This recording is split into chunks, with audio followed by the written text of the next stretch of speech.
Matthew 19:13-15. Then people brought children to Jesus for him to place his hands on them and pray for them, but the disciples rebuked them. Jesus said, "Let the children come to me. Do not hinder them, for the kingdom of heaven belongs to such as these." When he had placed his hands on them, he went on from there. Now, I've done sort of children and youth's work for a long time. I kind of inherited the youth group I was part of when I was about 19. I came back from my gap year and I was in charge of the youth group then. And now I'm 44, so I've been doing youth work for 25 years. And let me tell you this, it's hard. It's really hard at times. Some kids and young people are really hard to deal with at times. You know, they don't always listen, they do silly things, they need telling the same thing over and over again. If you ever take young people camping, you'll know what I mean. They get lost, they get hurt, they throw tomatoes at people in other campsites. They're sick in the middle of the night because they thought eating 3 packets of sweets at 1 o'clock in the morning was a good idea. Youth and children's work is shattering. There are times, however, when children just get it in a way that grown-ups sometimes don't. I once spoke to a young man in year 7, and this was at a school lunch club in Norwich. Little bit of a background on the lunch club. The lunch club, well, it was amazing. We never advertised that it happened. We just opened the door one day to have a meeting with some potential leaders of the group. We just borrowed the space to chat about what the school needed and how we could support them. And this young lad came and said, "Who are you?" You know, with some of the amazing sort of boldness of youth. Just, "Who are you? What are you doing?" And we said we were from a local church and some of us from a local Christian charity. We wanted to provide something at lunchtimes to support students, and we were just chatting about what students need.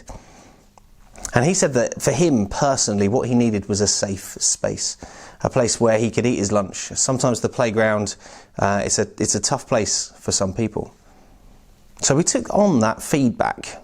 And we told the young lads that we'd been given this space to use, and that next week we'd open up the room and he'd be able to have exactly what he'd asked for, a safe space to eat his lunch, and he could come and share and chat with us. The week after that, we had 8 young people come and eat lunch with us. And over the next term, it went from 8 to 35 young people sharing a time of chatting, lunch, card games, and most importantly, biscuits.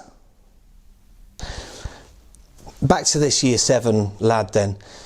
He was not one of the original people that came into the group, and sometimes when he came in he was really, really hard work. I remember him particularly, he always used to leave biscuit crumbs everywhere. I mean, I thought kids liked biscuits, but apparently no, apparently they like to just crumble them and leave them on the floor or tread them into a carpet. But anyway, he was a bit of hard work. But he was there every single week. And now part of our deal that we had with this lunch club was that we would only open the biscuits once we had shared our thought for the week. And our thought for the week was no longer than a minute. We always promised it would be no longer than a minute, and they timed us every single week. And there was one week we were talking about regret. We were talking about things that we wish we'd never done. And I was going to make my point at the end and share my thoughts. But this lad in year 7, sort of 11 or 12 years old, he made my point really clearly for me, more clearly than I could ever have done. So when I asked the question, "What do you regret?" This lad, who doesn't normally talk in these spaces, he normally sat there and looked bored and was waiting for us to finish so that we could open our biscuits.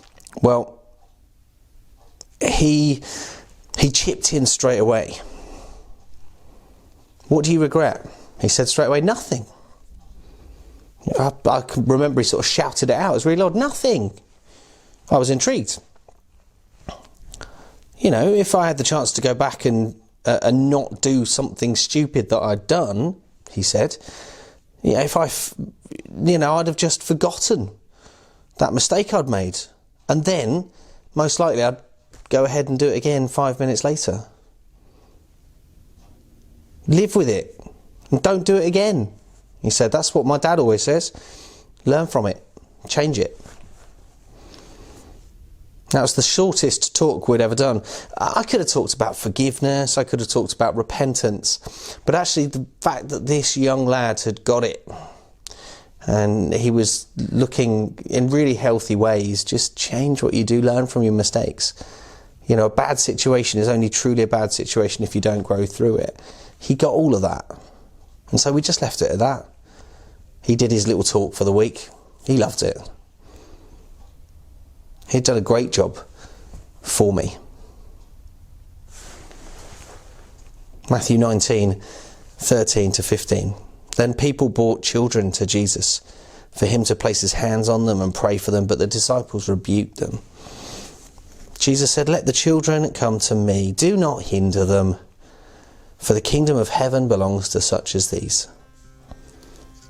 When he'd placed his hands on them, he went on from there.